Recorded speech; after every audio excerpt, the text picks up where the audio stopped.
Well, if you'll allow me to get on my philosophical stool for just a bit, I want to talk to you about something that I've been thinking about. And it's something, well, you probably don't think about, but, well, occasionally I do, and I'm going to give you my thoughts on it. The question is this: when does life begin? Well, everybody's been to health class and whatever class you had to take in school, when they say, well, when the sperm hits the egg, it penetrates the egg and then life begins. I'm not going to argue about that. I think that's probably perfectly correct. That's the way the system works. That's the birds and the bees, and that's fine. But I want to talk about something else that, well, we think about sometimes, we may talk about, but no one's ever really sure about. And I believe that's something called a soul. And I believe that everybody has a soul. And it could be good, it could be bad. You've heard people say he's such a good soul, he's a bad soul, he's got a good heart or a bad heart. But everybody seems to have a soul. There's something inside you that part of you. It's what makes you you. And if you've ever been in a situation where someone was passing away, was dying, and when they died, you felt like something left the room. I felt it myself. It's happened to me. I feel like something left the room. And then you hear about things happening to people who are young geniuses. 2 or 3 years old, they play the piano like Chopin. I mean, you're going, how did that happen? How did that person become that person? And suddenly that age, they suddenly know something. And you hear about people saying, so someone's acting like something else or something happened, and a person says, well, I recall doing this, that, and the other, and they go, wait a minute, that came from somebody else. So is there really a mystery about having a soul? And that's what I'm going to talk to you about, because scientists have, well, they have found something that happens. And probably some of you are not going to believe it, but here's the deal. They say, and here's the story, take a look at this. They say that when a sperm penetrates the wall of an egg, a spark happens. And they see it under microscopes, under light.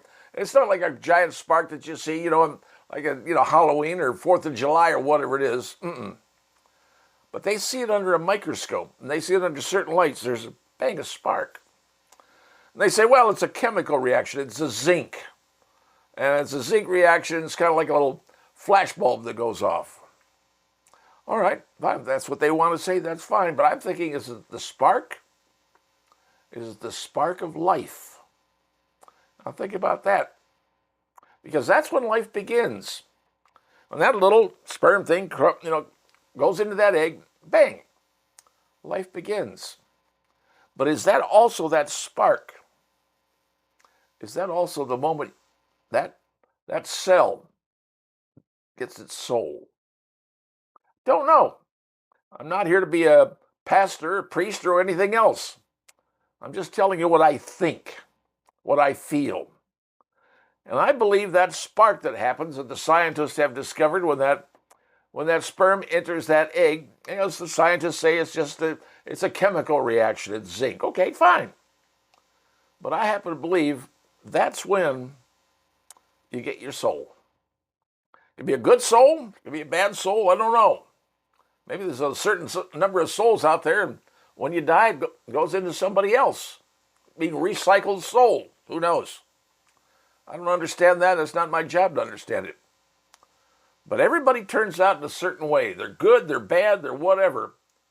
And they always say, well, he had a good soul or a bad soul. So is there really something that exists inside you? That thing that makes you you? Your soul. And does it move on when you die? Or does it suddenly get re-put back into someone else when they have the sperm meets the egg and that spark occurs? So that's my only thing. That's the only thing I'm saying. You don't have to believe it. You can decide whatever you want to decide. But in my mind, it may be a chemical reaction. I'm not going to argue that. But in my mind, I believe that's when that moment, when those two things happen, that one thing happens, those two items come together, that's the moment you get your soul. How it develops, well, who knows? But I believe that's the exact moment when that goes from being two individual things to becoming a human life. And because the human life has one big major thing, a soul. And that's what I believe. You can poo-poo it all you want. You can say, nope, doesn't exist. It's my opinion. I'm just stating it from my particular view. But when that spark happens, I believe that's when you get your soul.